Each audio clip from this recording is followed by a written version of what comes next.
ada culture shock. Makanannya tuh nggak ada rasanya. Aku itu nggak pernah ikut organisasi selama aku kuliah, jadi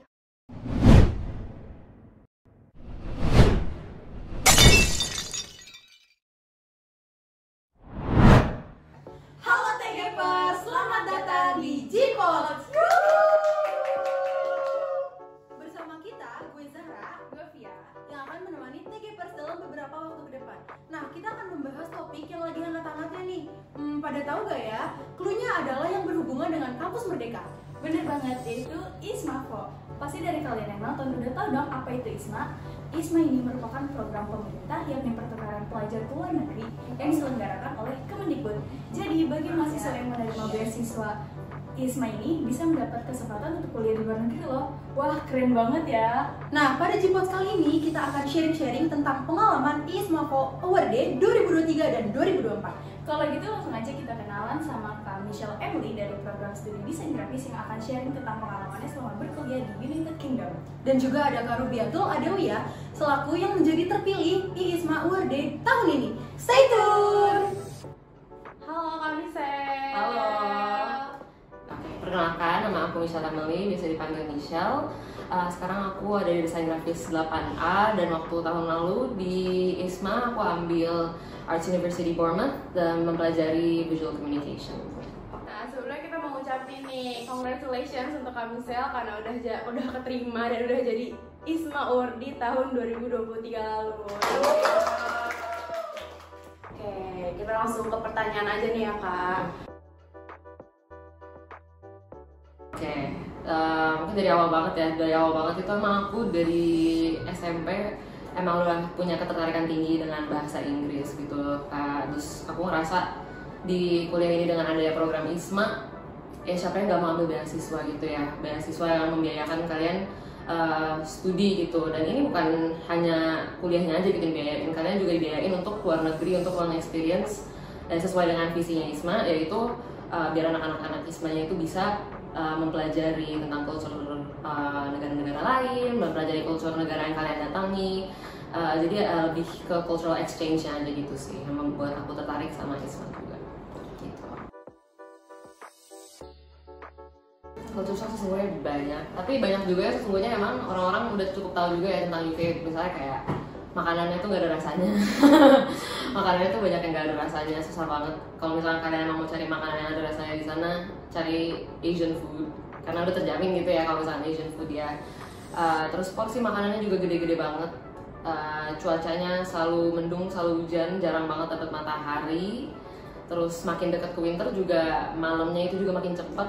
Banyak pokoknya yang diperhatikan. Terus di sana juga sebuah hal yang menyenangkan sih untuk melihat berapa banyaknya kayak anak-anak yang juga internasional gitu, dari bukan hanya dari UK aja atau bukan kayak teman-teman Indonesianya aja, tapi ada banyak dari Rusia, dari India, dari Taiwan dan sebagainya gitu. Oke, kalau secara edukasi sesungguhnya jujur beda banget. Untuk utamanya aja, mereka itu untuk bachelor's degree atau sarjana itu cuma perlu 3 tahun.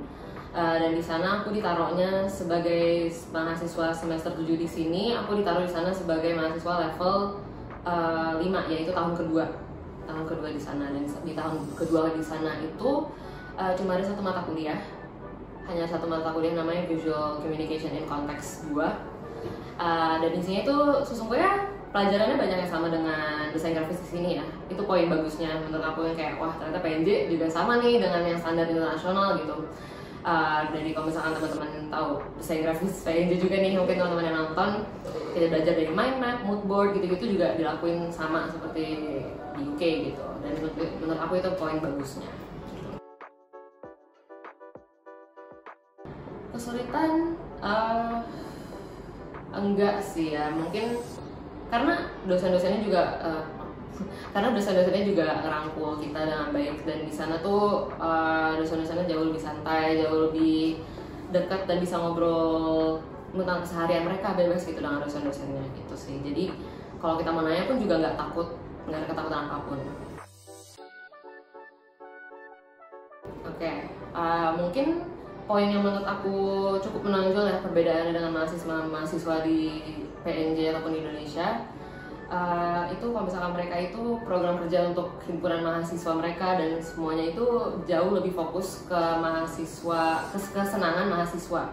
Jadi kalau misalkan di sini mungkin fokusnya lebih ke pendidikan dan sebagainya, di sana memang jauh lebih fokus ke biar mahasiswanya nggak stres, biar mahasiswanya tetap have fun. Kayak misalkan waktu itu ada petting zoo, ada alpaka, ada kambing di kampus gitu, terus ada juga workshop dari Lush. Kalau misalkan kalian tahu Lush, itu mereka kayak bikin sabun-sabun bath bomb dan sebagainya gitu-gitu tuh diadain dari kampus gitu-gitu. Mungkin kalau poin utamanya buat aku itu adalah jangan takut nanya tentunya. Emang itu sangat amat nerve-wracking karena bahasanya bahasa yang lain kan ya dengan yang kita bisa gunakan sehari-hari. Tapi asalkan kalian ada poinnya, ada poin yang udah kalian bisa sebutin, itu aja cukup sesungguhnya buat mereka ngobrol. Jadi mereka nggak ada ekspektasi sama sekali buat kalian bisa bahasa Inggris lancar. Mereka juga tahu kalian bukan dari situ, jadi nggak apa-apa kalau misalkan kalian mau ngomong juga kayak I want food atau kayak I want this gitu-gitu aja juga nggak apa-apa. Nggak ada stres-stres banget di situ. Dan I think poin utamanya lagi itu adalah untuk be kind to yourself gitu. Karena kalian emang masih baru kan, masih beradaptasi. Kalau masih ada kesalahan nggak apa-apa. Kedepannya untuk S2 sesungguhnya tertarik kali ya buat LPDP, cuman ya kita aminin dulu aja kali ya. Amin. Terus tapi kalau misalkan untuk kedepannya dalam waktu dekat lulus dulu aja dulu kali ya. Kelarin TA dulu aja gitu. Oke, jadi setahu aku untuk setiap universitas yang ada di ISMA itu beda-beda. Cuman kebetulan untuk universitas aku itu udah ditentuin, udah disediain dari kampus kita langsung gitu. Jadi kebetulan AUB ini punya 3 dorm yang emang punya mereka. Salah satunya itu ada di kampus namanya Campus Halls. Satu lagi ada yang 20 menitan lah ya kalau misalkan naik bus dari kampus itu namanya Madeira Halls. Satu lagi itu namanya Home Park, itu juga lumayan lebih jauh lagi daripada Madeira. Nah dari 3-tiganya ini kebetulan aku dapetnya yang Madeira Road Halls, dan itu untuk pembayarannya kita juga bayar sendiri dari uang yang dikasih dari ISMA di awal langsung, tapi ditentuinnya dari ISMA. Jadi menurut aku yang interestingnya itu kalau untuk UK mereka tuh pakai sistem flat. Jadi bukan kontrakan, bukan kos atau kayak gimana, tapi mereka namanya flat. Dan ini dorm itu khusus hanya untuk anak-anak first year aja. Jadi anak-anak tahun pertama aja yang kuliah di situ. Kalau misalnya ada tahun kedua kalian mesti pindah gitu. Dan di sana itu sistemnya jadi anggapan dalam satu hall gitu ada kunci juga ya, ada kunci. Jadi kita masuk satu hall itu misalnya ada 6 kamar, itu ada 1 dapur. Kayak gitu sistemnya. Jadi di satu flat isinya kayak gitu. Nah, jadi pas karena aku ada 10 awardee dibagi jadi 2 flat. Satunya itu isinya 6 orang dan satu lagi itu isinya mereka berempat sama 2 orang lagi yang dari depan gitu. Pengeluaran pribadi sesungguhnya beda-beda ya dengan setiap orang gitu ya. Kalau ada yang bisa hemat, ada yang mungkin lebih prefer makan di luar, ada yang prefer masak di rumah, atau mungkin masak di rumah tapi banyak jalan-jalan sama teman-teman, kan nggak tahu ya. Cuma mungkin kalau aku personally ya, belanja mingguan itu mungkin sekitar 10-15 pounds itu masih cukup ya. Termasuk cukup banget, bisa semingguan lebih. Terus kalau misalkan buat bus itu sesungguhnya menurut aku mahal banget, tapi untungnya ada student discount ya. Dari yang aslinya sekali naik itu bisa 2 pound atau sekitar 40.000 ya. Kalau dengan student discount jadi 1,20 pounds gitu, jadi mendingan.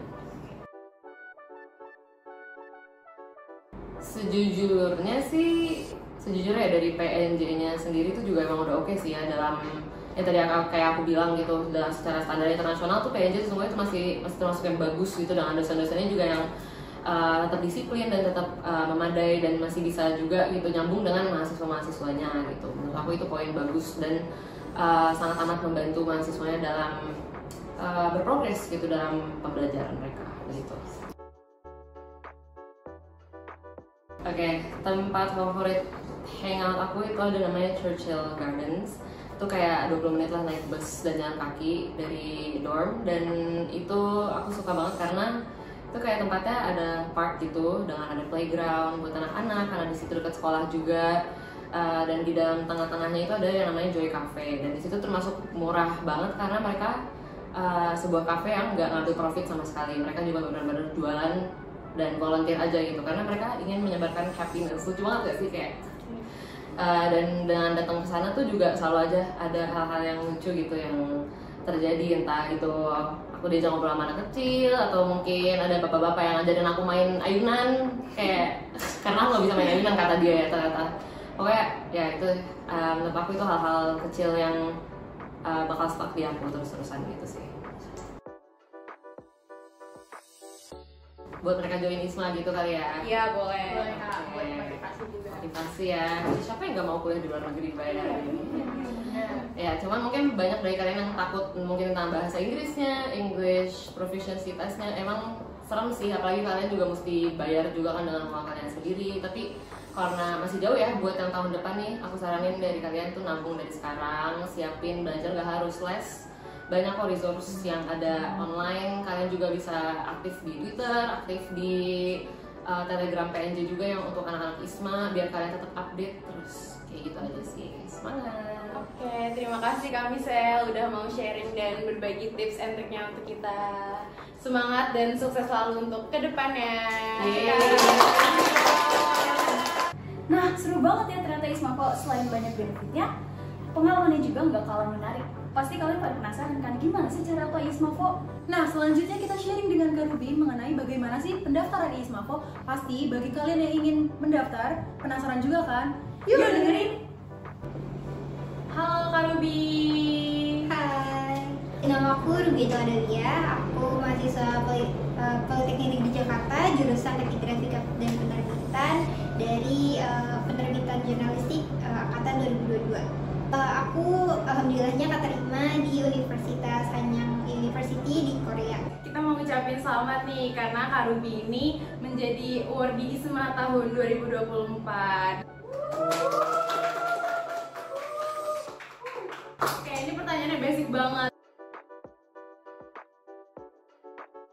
Awalnya sih masih nggak nyangka ya, karena proses itu tuh panjang dan secara kapasitas aku kurang percaya diri bahwa aku akan lolos, tapi ternyata hasilnya di luar perdugaan aku, dan sampai sekarang pun aku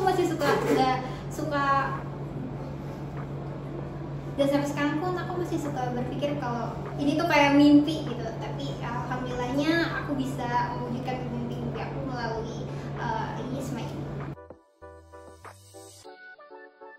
Awalnya ambil universitas ini karena linear sama jurusan yang sekarang, yaitu jurnalistik, jadi sangat linear, dan harapannya sih bisa mengambil hal-hal positif yang diajarkan nanti di sana dan bisa mempraktikannya nanti di kampus yang home university aku di sini gitu. Aku ambil IPT-nya tuh Duolingo.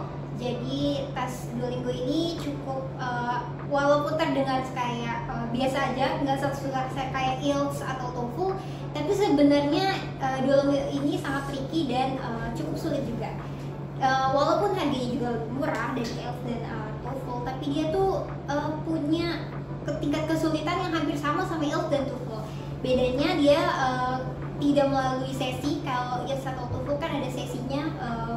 Kalau Duolingo itu fleksibel, kita bisa lakuin di mana aja, kapan aja, dan skornya pun hanya dalam waktu 2 hari udah keluar gitu. Tapi kesulitannya adalah soal-soal yang sama setara dengan IELTS atau TOEFL itu dikerjakan dalam waktu 1 jam.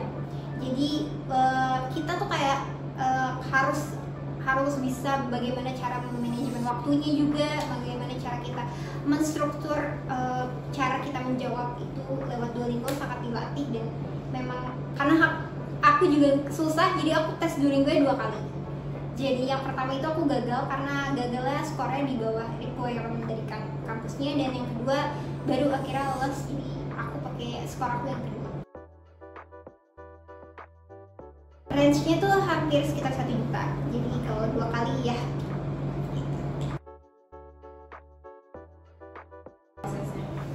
Pertama, kalau mau pilih universitas yang sesuai keinginan kita, mungkin hampir 9 atau 80% nggak mungkin bisa sesuai sama keinginan kita, karena harus linear dengan jurusan kita. Dan kalaupun memang ada yang sejurusan dan sama dan itu keinginan kita, itu bonus banget. Jadi yang fokus pertamanya adalah satu jurusan, sehingga kita bisa mempertanggungjawabkannya nanti kalau kita udah selesai mata pelajaran kita di sana, udah bisa balik lagi ke sini, kita bisa mempertanggungjawabkan segala pelajaran kita yang kita ambil di sana nanti. Jadi karena ini harus kita ambil secara linear, jadi jurusannya harus sama, SKS-nya juga harus sesuai gitu. Jadi untuk konversi SKS-nya nanti kita setiap kali ada tugas atau materi kuliah tuh nanti kita masukkan ke dalam websitenya yang udah ISMA sediain.